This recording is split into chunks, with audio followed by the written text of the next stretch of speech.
بسم اللہ الرحمن الرحیم۔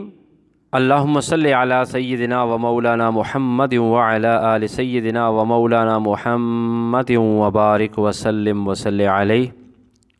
قابل عزت حاضرین اور سامعین، السلام علیکم ورحمۃ اللہ وبرکاتہ۔ آج درس حدیث کا عنوان ہے مریض کی عیادت کی فضیلت۔ اللہ تعالیٰ ہم سب کو عمل کی توفیق عطا فرمائے۔ مشکوٰۃ شریف کی حدیث ہے، عبداللہ بن عباس رضی اللہ تعالیٰ عنہ بیان کرتے ہیں، ویسے جس وقت ہم کسی بیمار پرسی کے لیے جاتے ہیں تو ہمارا کون سا طریقہ ہونا چاہیے، کیا لاہ عمل ہونا چاہیے؟ یہ اسوہ رسولی صلی اللہ علیہ وسلم۔ اسوہ رسول ایسا اسوہ ہے جس میں حسن بھی ہے، جس میں روحانیت بھی ہے، جس میں دنیا کی عزت بھی ہے اور آخرت بھی عزت بھی ہے۔ حضرت عبداللہ بن عباس رضی اللہ تعالیٰ عنہ روایت کرتے ہیں کہ آقا علیہ الصلوۃ والسلام جب کبھی کسی بیمار کی عیادت کے لیے تشریف لے جاتے تو اس کے سرہانے بیٹھتے اور 7 بار یہ دعا کرتے تھے۔ یہ مشکوٰۃ شریف کی حدیث آپ کی خدمت میں بیان کر رہا ہوں۔ 7 بار یہ دعا کرتے تھے، اسأل اللہ رب العرش العظیم، میں سوال کرتا ہوں اللہ تعالیٰ سے جو عرش عظیم کا مالک ہے، ان یشفی کا، یہ کہ اللہ تعالیٰ تجھے شفا دے۔ مریض سے مخاطب ہو کر یہ دعا کرتے تھے، اور ہمیں بھی مریض کی طرف مڑ کے یہ دعا پہلی ملاقات میں کر لینی چاہیے۔ آقا حضور رحمت عالم صلی اللہ علیہ وآلہ وسلم ارشاد فرماتے ہیں کہ اگر بیمار پر موت کا وقت نہ آ گیا ہوا تو اس دعا سے اللہ تعالیٰ اسے ضرور شفا عطا فرمائے گا۔ حضور رحمت عالم صلی اللہ علیہ وآلہ وسلم کا طریقہ مبارک تھا کہ جب آپ کسی بیمار کے پاس جاتے تھے اسے حوصلہ دیتے تھے اور اس کو تسلی دیتے تھے اور اس کے لیے دعا کرتے تھے۔ بخاری اور مسلم شریف میں یہ حدیث مبارکہ موجود ہے۔ حضرت عائشہ بنت سعد رضی اللہ تعالی عنہا روایت کرتی ہیں کہ ایک دفعہ مجھے اپنے والد گرامی حضرت سعد نے ایک حکایت سنائی، یعنی ایک قصہ سنایا کہ میں ایک دفعہ سخت بیمار ہو گیا تو کیا دیکھتا ہوں کہ مجھے تاجدار کائنات حضور رحمت عالم صلی اللہ علیہ وسلم دیکھنے کے لیے تشریف لے آئے ہیں، میری تیمارداری کے لیے تشریف لے آئے ہیں کہ میں بیمار ہوں۔ تو آقا حضور رحمت عالم صلی اللہ علیہ وسلم جب میرے پاس تشریف لائے تو میں نے عرض کی، یا رسول اللہ صلی اللہ علیہ وسلم، میرے پاس بہت مال ہے اور میری صرف ایک بیٹی ہے، تو کیا میں 2/3 مال کی وصیت کر جاؤں؟ آقا حضور رحمت عالم صلی اللہ علیہ وسلم نے ارشاد فرمایا کہ نہیں، تو اپنے خاندان کے لوگوں کو، رشتہ داروں کو اس حال میں چھوڑ کے جائے کہ وہ لوگوں سے سوال کرتے پھریں، اس سے بہتر ہے کہ یہ مال ان کے لیے ہونا چاہیے۔ پھر حضرت سعد نے عرض کی، یا رسول اللہ صلی اللہ علیہ وسلم، کیا میں آدھے مال کی وصیت کر کے جاؤں؟ آقا علیہ السلام نے فرمایا نہیں۔ پھر عرض کرنے لگے، کیا یا رسول اللہ صلی اللہ علیہ وسلم میں 1/3 مال کی حصے کی وصیت کر جاؤں؟ تو پھر بھی آقا حضور رحمت عالم صلی اللہ علیہ وسلم نے اجازت نہیں دی۔ آقا حضور رحمت عالم صلی اللہ علیہ وسلم نے حضرت سعد کی پیشانی پہ ہاتھ رکھا اور دعا پڑھی اور سینے پر بھی ہاتھ پھیرا اور فرمایا، سعد کو مخاطب ہو کر کے اللہ تعالیٰ کی بارگاہ میں دعا کی، اے اللہ سعد کو شفا دے، اے اللہ سعد کو شفا دے۔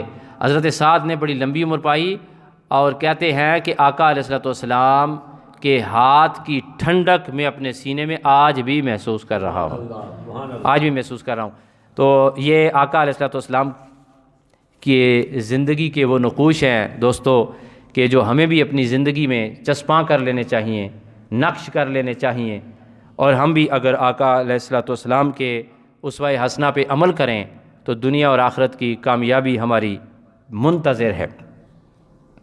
ایک سوال ہے، کیا کسی غیر مسلم کی عیادت کرنی چاہیے یا نہیں؟ اس کا جواب یہ ہے، یا تو وہ آپ کا پڑوسی ہو تو ضرور عیادت کے لیے جائیں، یا پھر آپ کے ساتھ اس کا تعلق ہو، بعض لوگوں کے دفاتر میں غیر مسلم کام کرتے ہیں تو اس کی عیادت کو ضرور بضرور جانا چاہیے۔ اس لیے پڑوسی جو ہے وہ 3 قسم کے ہوتے ہیں۔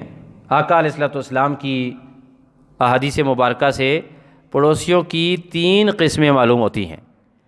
پہلا پڑوسی جس کے 3 حقوق ہوتے ہیں، پڑوسی کی دوسری قسم جس کے 2 حقوق ہوتے ہیں، پڑوسی کی تیسری قسم جس کا 1 حق ہوتا ہے۔ سب سے پہلے اس پڑوسی کا ذکر کرتے ہیں جس کے 3 حقوق ہوتے ہیں۔ وہ ایسا پڑوسی ہے جو مسلمان بھی ہو، نمبر 1، نمبر 2 آپ کا قریبی رشتہ دار بھی ہو، نمبر 3 وہ پڑوسی بھی ہو۔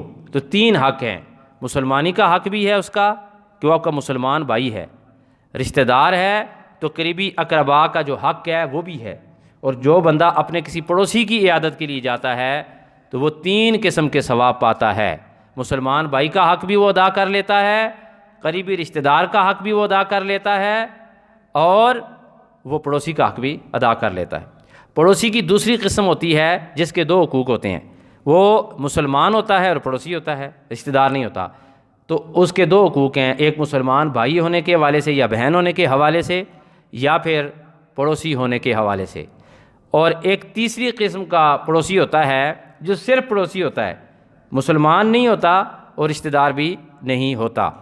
تو اگر پڑوسی ہے اور وہ غیر مسلم ہے، بیمار ہو جاتا ہے تو مسلمان اس کی عیادت کو جائیں۔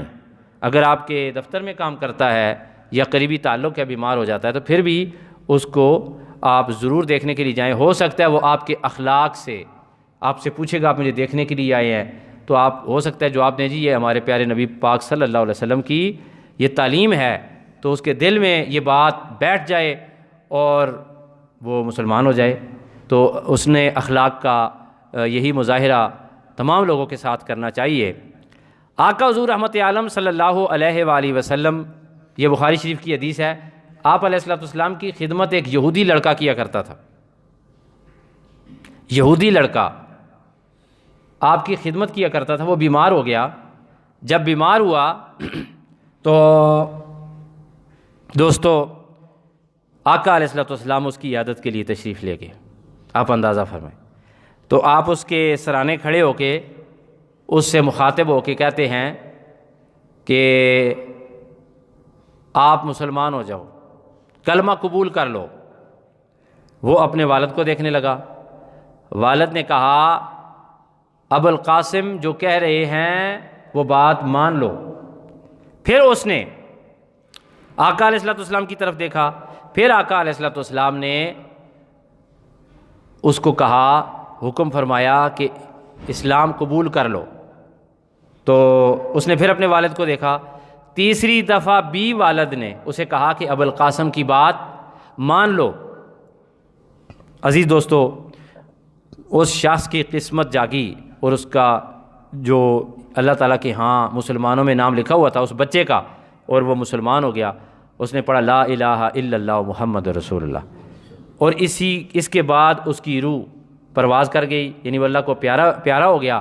تو آقا حضور رحمت عالم صلی اللہ علیہ وآلہ وسلم نے باہر آ کے ارشاد فرمایا، الحمدللہ الذی انقذہ اللہ تعالی لی من النار، میں اس رب کا شکر ادا کرتا ہوں جس رب نے میری وجہ سے اس بچے کو جہنم کی آگ سے آزادی دے دی، آزاد کر دیا۔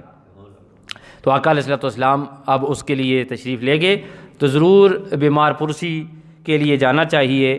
اور ہمارے ہاں تو یہ بھی دیکھا جاتا ہے، میں نے تو آپ کو غیر مسلم کی بات کی ہے، ہمارے ہاں تو یہ بھی کلاسیفیکیشن کی جاتی ہے کہ یہ غریب ہے، یہ امیر ہے، یہ دور کا ہے، یہ پار کا ہے، یہ دوست ہے، یہ دوست نہیں ہے، یہ روٹھا ہوا ہے۔ یہ کچھ بھی نہیں سوچنا چاہیے۔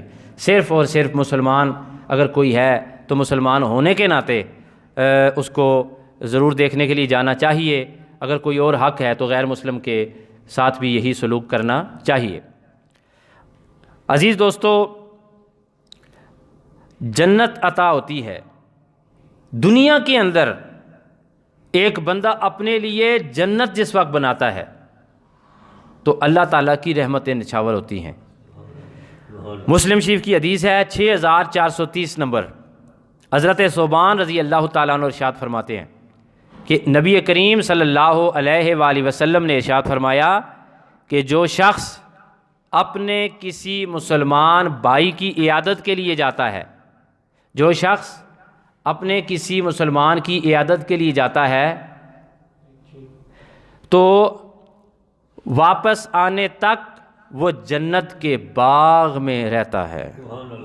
آپ اندازہ کریں، واپس آنے تک وہ جنت کے باغ میں رہتا ہے۔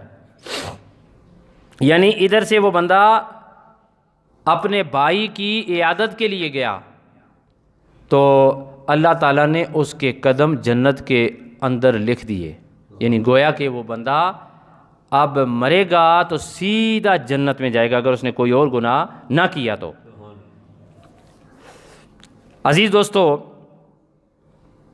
صحابہ کرام کی آپ زندگی اگر اٹھا کر دیکھیں نا تو ان کی زندگیاں آقا علیہ الصلوۃ والسلام کے نقش پا پہ قربان ہوتی ہوئی نظر آتی ہیں۔ صبح و شام نبی کریم صلی اللہ علیہ وآلہ وسلم کی جو ادائیں ہوتی تھیں ان اداؤں پہ وہ لوگ مٹتے تھے، ان اداؤں پہ وہ لوگ اپنی جان فدا کرتے تھے، اور آقا علیہ الصلوۃ والسلام کے نقوش جو ہیں ان کو ڈھونڈتے تھے اور اس کے مطابق عمل کرنے کو اپنی زندگی کا سب سے بڑا سرمایہ سمجھتے تھے۔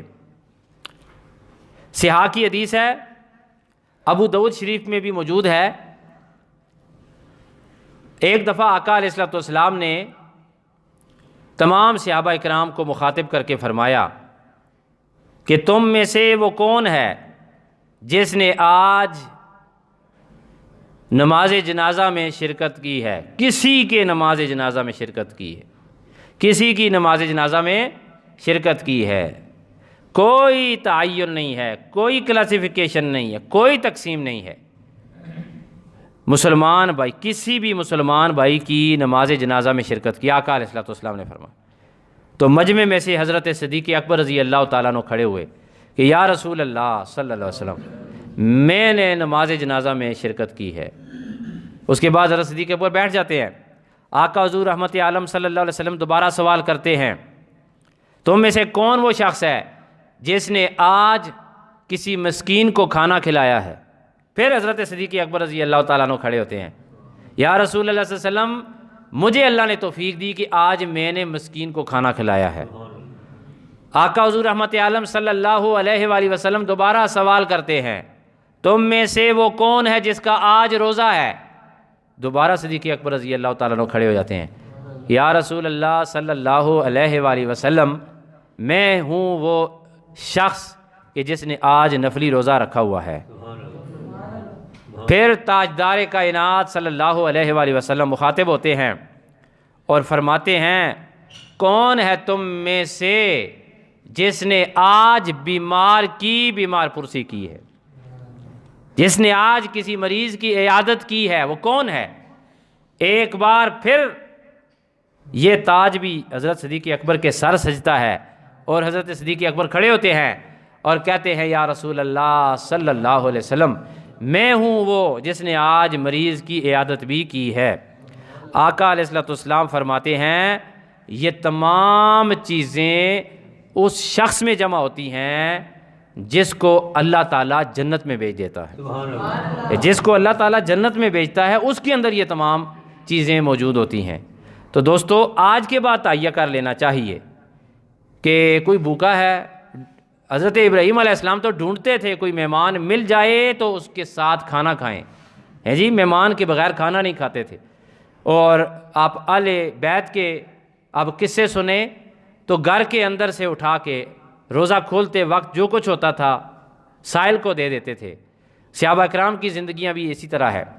تو آج بھی ہمیں اللہ کی رضا کے لیے بھوکوں کو کھانا کھلانا چاہیے، نفلی روزے رکھنے چاہیے۔ ہم رمضان میں ہمارے معاشرے میں لوگ نہیں رکھتے، نفلی روزے کجا، اور بیمار کی عیادت کرنی چاہیے چاہے وہ بیمار غریب ہو، چاہے امیر ہو، چاہے اپنا ہو، چاہے غیر ہو، جو بھی ہو، اور جس طبقے سے بھی تعلق رکھتا ہو، اس کی جو ہے وہ بیمار پرسی کرنی چاہیے۔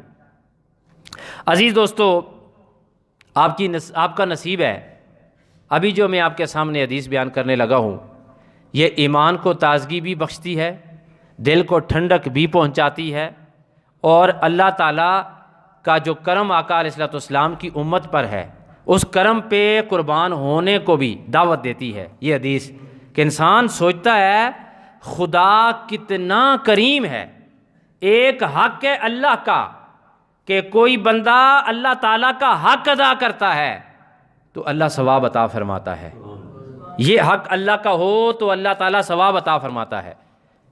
یہ تو دنیا میں بھی ہے کہ کوئی کسی کا حق ادا کرے، کوئی کسی کی مدد کرے، کوئی کسی کی طرف جائے، کوئی جس طرح بھی کسی کے ساتھ معاملہ کرے تو اسی طرح وہ اس کو پیش آتا ہے، اور اللہ اپنا حق ادا کرنے میں بڑھ چڑھ کر عطا فرماتا ہے۔ لیکن قربان جائیں اس رب کی عطا پر۔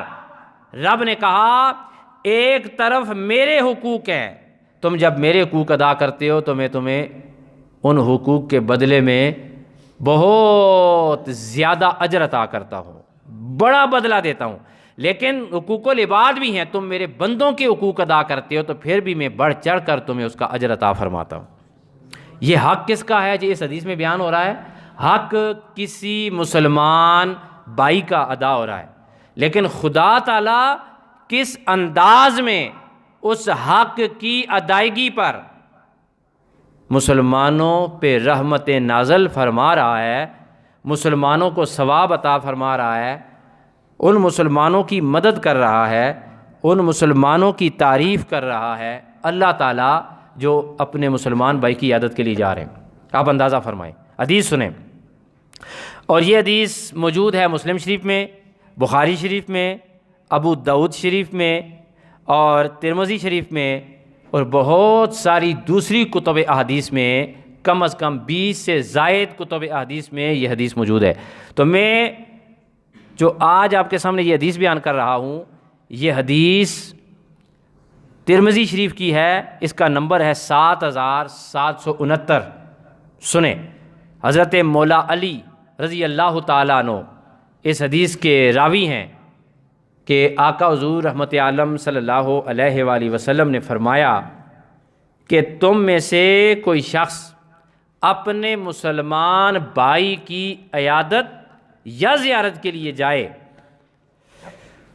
صبح کو جائے تو شام تک اللہ تعالیٰ کے 70,000 فرشتے اس کے ساتھ چلتے ہیں، اس کے ساتھ چلتے ہیں، اس کے جلوں میں چلتے ہیں، اور شام کو جائے تو صبح تک 70,000 فرشتے اس کے جلوں میں چلتے ہیں اور اس کے لیے رحمت کی دعا کرتے ہیں۔ کیسے؟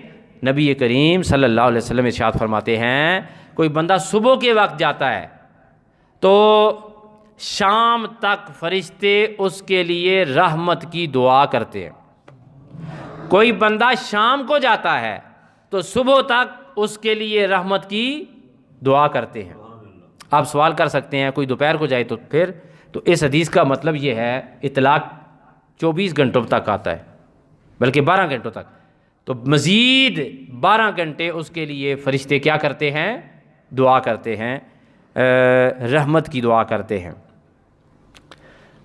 اس حدیث کی ایک تفسیر کسی دوسری کتاب میں بیان ہوئی ہے، اس کتاب کا نام ہے شعب الایمان، جلد نمبر 6، حدیث مبارکہ نمبر ہے 9097۔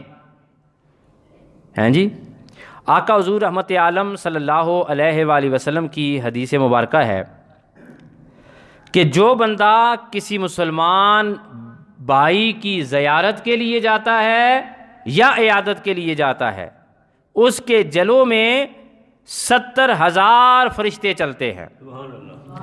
ٹھیک ہے جی، تو جب وہ جا رہا ہوتا ہے تو اللہ کی بارگاہ میں 2 دعائیں کر رہے ہوتے ہیں فرشتے، اللہ تعالیٰ کی بارگاہ میں اس کے گھر تک پہنچنے تک، جب تک وہ مریض کے گھر میں نہیں پہنچتا اس وقت تک 70,000 فرشتے عیادت کرنے والے کے لیے دعا کرتے ہیں۔ کیا دعا کرتے ہیں؟ اے اللہ اس پر رحم فرما۔ دوسری دعا کرتے ہیں اے الہ العالمین اس کی توبہ قبول فرما۔ پھر وہ دعا کرتے ہیں اے اللہ اس پر رحم فرما، اے اللہ اس کی توبہ قبول فرما۔ پھر وہ دعا کرتے ہیں اے اللہ اس پر رحم فرما، اس کی توبہ قبول فرما۔ آپ اندازہ کریں کہ آپ یہاں سے صدر تک جاتے ہیں کسی مریض کو دیکھنے کے لیے ہاسپٹل میں، یا آپ یہاں سے کسی دوسرے شہر لاہور میں جاتے ہیں، یا ٹائم ہے آج اور وقت مجھے مل گیا، میں اس کو دیکھنے کے لیے جا رہا ہوں، قریبی رشتہ داروں کو دیکھنے کے لیے تو جانا ہی پڑتا ہے۔ تو جب بھی گھر سے قاضی ایاز فرماتے ہیں جب بھی نیک عمل، کوئی بھی نیک عمل کرو تو اللہ تعالیٰ کی رضا کی نیت کر لو۔ تو مریض کی تیمارداری کرتے ہوئے بھی گھر سے نکلنے سے پہلے نیت کرنی چاہیے کہ میں اللہ کی رضا کے لیے فلاں بندے کو کیا کرتا ہوں، دیکھنے کے لیے جاتا ہوں، یا فلاں بندے کی عیادت کے لیے جا رہا ہوں۔ جب بندہ وہاں پہنچ جاتا ہے، مریض کے گھر میں چلا جاتا ہے، تو فرشتے پھر وہاں پہ اسے پتہ ہے کیا کہتے ہیں؟ کہتے ہیں تو بھی اچھا ہے اور تو نے جنت میں اپنے لیے گھر بنا لیا، تو نے اپنے لیے جنت میں گھر بنا لیا۔ عزیز دوستو، آپ اندازہ فرمائیں کہ اللہ تعالیٰ کا کتنا کرم ہے، کتنی مہربانی ہے، اللہ کا کتنا پیار ہے امت مصطفیٰ صلی اللہ علیہ وسلم کے ساتھ ہیں جی، کہ اللہ اتنا کرم فرماتا، اتنا ثواب ہو، اتنا اہتمام ہے نا، یہ اللہ کا اہتمام ہے کہ تم بندوں کے حقوق ادا کرو۔ اللہ تعالیٰ اپنے 70,000 فرشتوں کو مقرر کرتا ہے کہ عیادت کرنے والے کے لیے رحمت کی دعا کرتے رہیں۔ تو ایک مسلمان جب کسی دوسرے مسلمان کے لیے پیٹھ پیچھے دعا کرتا ہے تو آقا علیہ الصلوۃ والسلام فرماتے ہیں اس کی دعا رد نہیں ہوتی۔ دوستو، ایک فرشتہ جب کسی بندے کے لیے دعا کرے تو اس کی دعا کیسے رد ہوگی؟ اور 100 فرشتہ کسی مسلمان کے لیے دعا کرے تو کیسے رد ہوگی؟ 70,000 فرشتے کا آپ اندازہ تو کر ہی نہیں سکتے ہیں۔ یہاں پر رک کر میں آپ کی خدمت میں عرض کروں کہ اگر کسی عام مسلمان بھائی جس کے ساتھ آپ کا اور میرا مسلمانی کا رشتہ ہے، فقط مسلمان ہوتے ہوئے، کلمہ گو مسلمان ہوتے ہوئے، ہم اس کلمے کے رشتے کی وجہ سے کسی بیمار کو دیکھنے کے لیے، اس کی عیادت کے لیے، بیمار پرسی کے لیے جاتے ہیں، تو اللہ اتنا کرم فرماتا ہے۔ جو بندہ اپنے اقربا، قریبی رشتہ داروں کی عیادت کے لیے جائے گا، اللہ اسے کتنا ثواب عطا فرمائے گا۔ قریبی رشتہ داروں کا یہ عالم ہے، تو اللہ تعالیٰ اپنے والدین کی جب خدمت کرے گا، ان بیماری میں ان کی خدمت کرتا رہے گا، ان کی تیمارداری صبح و شام کرتا رہے گا، اللہ انہیں کتنا اجر و ثواب عطا فرمائے گا۔ بعض دوست اتنے خوش نصیب ہیں کہ ان کے والدین بیمار ہوتے ہیں تو صبح بھی چارپائی کے پاس بیٹھے ہوتے ہیں، شام کو بھی چارپائی کے پاس بیٹھے ہوتے ہیں، ساری رات اپنی ماں کی خدمت کرتے ہیں بیماری میں، ساری رات اپنے والد کی خدمت کرتے ہیں بیماری میں، اور رشتہ داروں کی خدمت کرتے ہیں، استادوں کی خدمت کرتے ہیں، دوستوں کی خدمت کرتے ہیں۔ تو جتنا قریب آتے جائیں گے، مثلا کوئی تعلق نہیں ہے آپ کا کسی کے ساتھ، کوئی تعلق نہیں ہے، لیکن آپ دیکھتے ہیں یار کوئی بندہ بیمار ہے۔ ویسے میرے پیر و مرشد حضرت علامہ پیر سید ریاض حسین شاہ صاحب جس وقت میں پڑھتا تھا تو ان کے ادارے میں، ادارہ تعلیمات اسلامیہ میں، ہمارے سلیبس میں یہ چیز لکھی ہوئی تھی بہت ساری چیزوں میں سے کہ ہاسپٹل میں جانا ہے فلاں کلاس نے اور اس نے مریضوں کی عیادت کرنی ہے، تو کبھی چلے جانا چاہیے، کبھی ایم ایچ چلے جائیں، کبھی جناب آپ سی ایم ایچ چلے جائیں، کبھی یہ سامنے قائد اعظم انٹرنیشنل ہاسپٹل ہے اس میں آپ چلے جائیں۔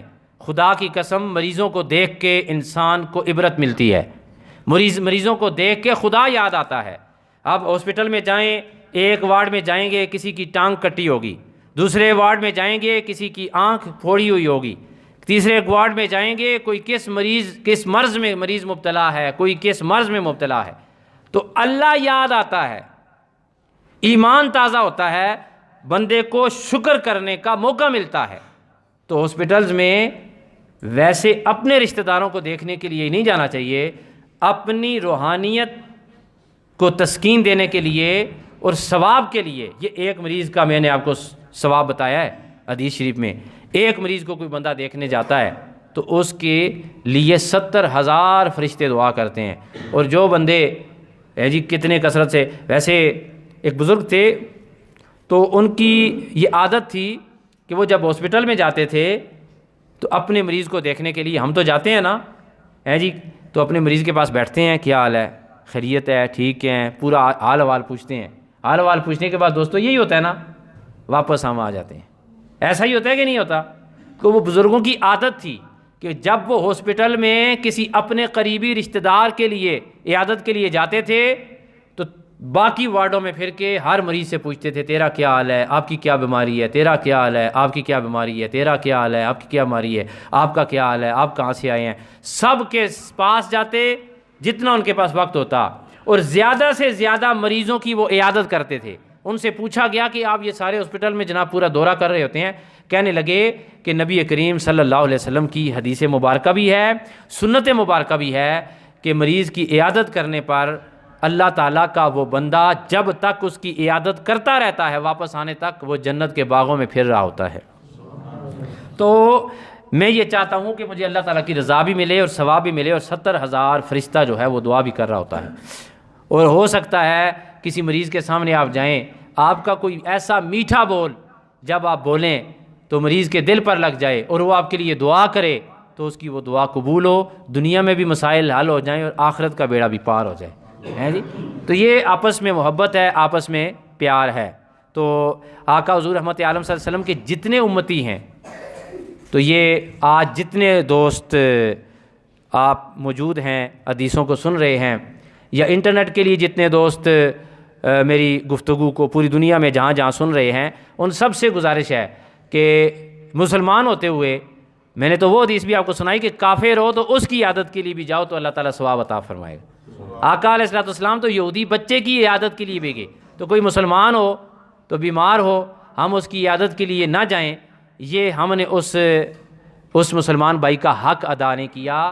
کوئی بندہ بیمار ہو جائے تو اس کی بیماری میں اسے دیکھنے کے لیے جانا اس کا حق ہے، قیامت کے دن پوچھا جائے گا کہ یہ حق تو نے کیوں نہیں ادا کیا۔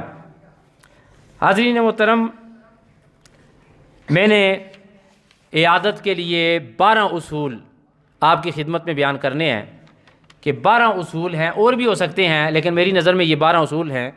ان 12 اصولوں کو ملحوظ خاطر رکھ کر اگر مریض کی عیادت کی جائے تو بہترین عیادت کہلائے گی، بہترین بیمار پرسی کہلائے گی۔ ان میں سے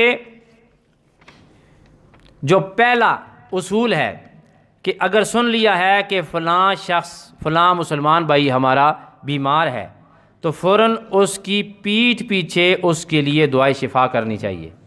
اس لیے کہ کسی کی پیٹھ پیچھے جب آپ دعا کریں گے، ایک تو آپ کی دعا قبول ہوگی اور اللہ تعالیٰ اسے شفا عطا فرمائے گا، اور دوسرا یہ ہوگا کہ جب آپ بیمار ہوں گے تو آپ کی پیٹھ پیچھے ان گنت مسلمان آپ کے لیے شفا کی دعا کر رہے ہوں گے، کیونکہ یہ اللہ تعالیٰ نے جب آپ کو موقع دیا ہے کسی کی پیٹھ پیچھے دعا کرنے کا، تو جب آپ بیمار ہوں گے تو اللہ کئی مسلمان بھائیوں کو، کئی رشتہ داروں کو، کئی بچوں کو، کئی بڑوں کو یہ توفیق عطا کرے گا کہ یہ جب سنتا تھا کہ میرا کوئی مسلمان بھائی بیمار ہے تو اس کے منہ سے دعا نکلتی تھی کہ اللہ اسے شفا عطا فرما، تو آج یہ بیمار ہوا ہے تو خدا القاء فرما دیتا ہے بہت سے مسلمانوں کے دلوں میں کہ تم اس کے لیے بھی دعائے شفا کرو۔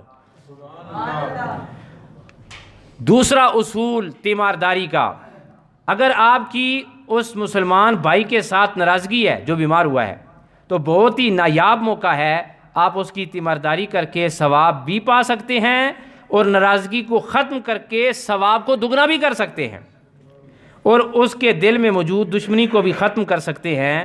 پس نیت کیجئے اور چل پڑے، خدا تعالیٰ خود بخود اس کے دل کو نرم فرما دے گا۔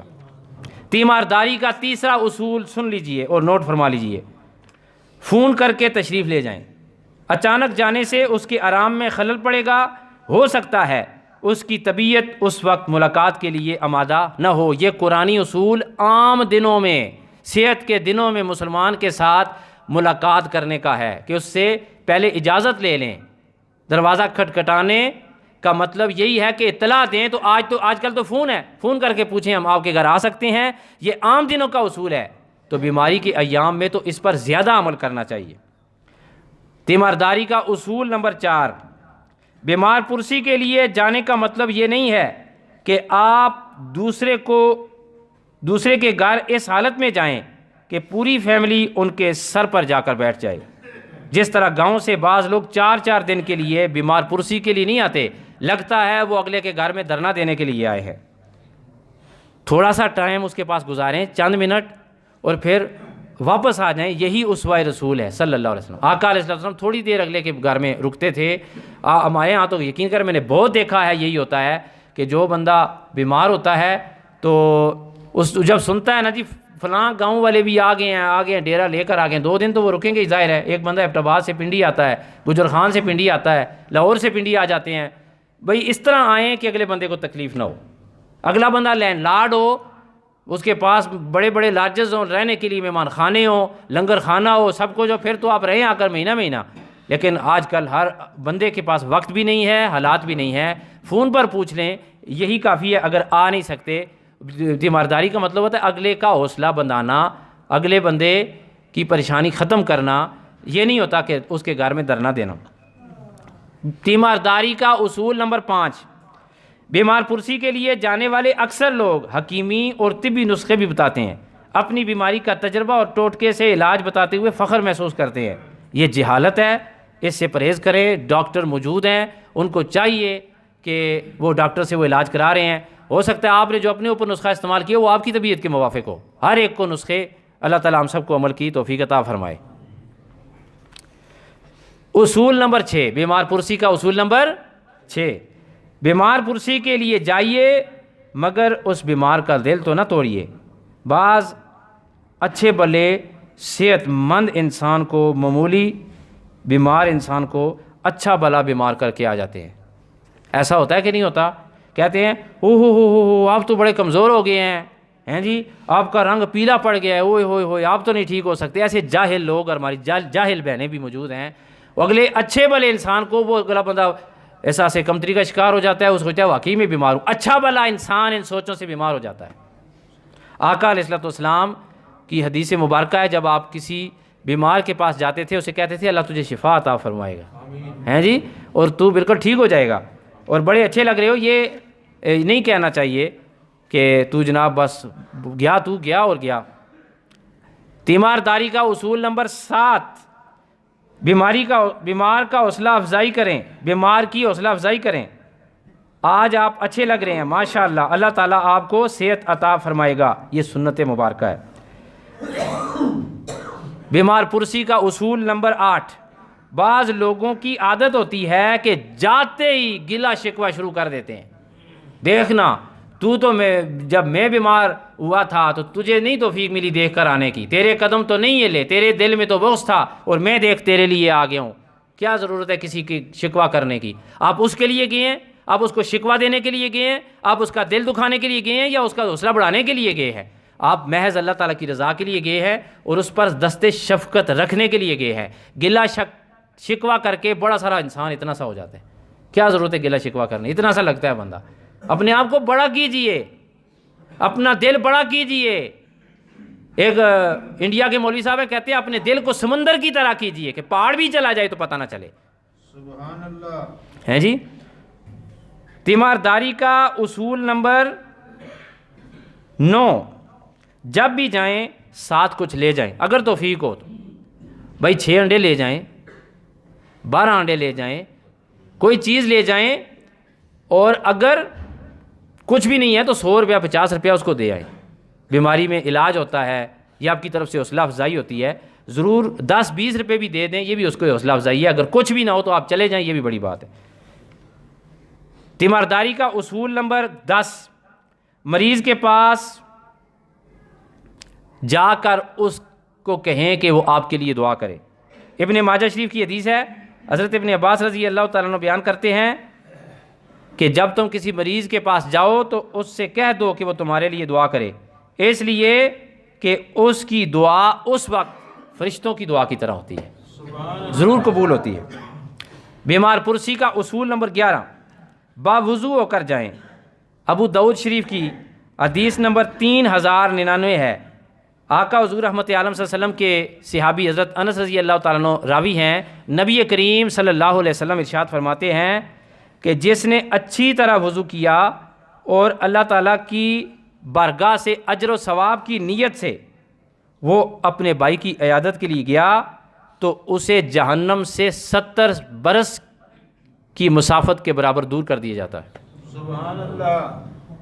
آخری اصول نمبر 12، تیمارداری کا اصول نمبر 12، نیت اللہ کی رضا کی رکھیں۔ بعض لوگ یہ کہہ رہے ہوتے ہیں کہ اگر میں یا ہمارے گھر سے کوئی شخص اس بیمار کو دیکھنے نہ گیا تو گلہ آئے گا، اور اس گلے کو ختم کرنے کے لیے جا رہا ہوں۔ بعض علاقوں میں نے سنا ہے عورتیں کہہ رہی ہوتی ہیں گلہ مکانے جا رہی ہیں، گلہ ختم کرنے کے لیے جا رہی، شکوہ آئے گا، اور شکوے کو چھوڑو، اللہ کی رضا کو مد نظر رکھنا چاہیے، اللہ کی رضا کو مد نظر رکھنا چاہیے۔ عزیز دوستو، آج کی گفتگو میں نے جتنی بھی حدیثیں بیان کی ہیں ان کا ریفرنس دیا ہے، حوالہ دیا ہے کتابوں کا باقاعدہ، اور آقا علیہ الصلوۃ والسلام کی حدیث کے علاوہ میں نے کوئی دوسری بات بیان نہیں کی ہے۔